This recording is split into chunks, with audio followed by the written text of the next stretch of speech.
বাংলাদেশের অবস্থা ছিল বিধ্বস্ত গাজার মতো, বললেন গার্ডিয়ানকে ডক্টর ইউনূস।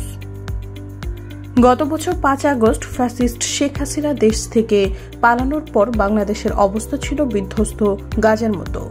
ব্রিটিশ গণমাধ্যম দ্য গার্ডিয়ানকে এক সাক্ষাৎকারে এই কথা জানিয়েছেন অন্তর্বর্তী সরকারের প্রধান উপদেষ্টা ডক্টর মোহাম্মদ ইউনূস।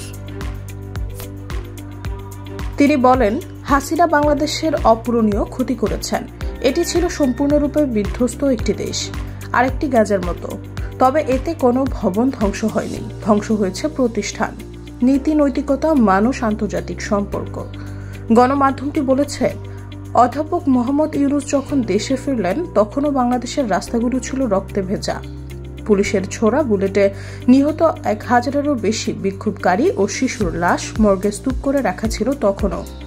ক্যালেন্ডারের পাতায় যখন 5 আগস্ট 2024 ছাত্র জনতার অভ্যুত্থানের মুখে সেদিন পতন হয় আওয়ামী লীগ সরকারের, এরপর দেশ ছেড়ে হেলিকপ্টারে চড়ে ভারতে পালান ক্ষমতাচ্যুত প্রধানমন্ত্রী শেখ হাসিনা।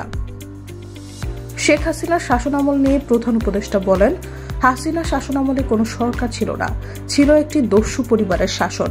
সরকার প্রধানের যে কোনো আদেশই তখন পালিত হতো। কেউ সমস্যা তৈরি করছে, আমরা তাদের উধাও করে দেব। নির্বাচন করতে চান, আমরা নিশ্চিত করব যে আপনি যেন সব আসনে জয়ী হন।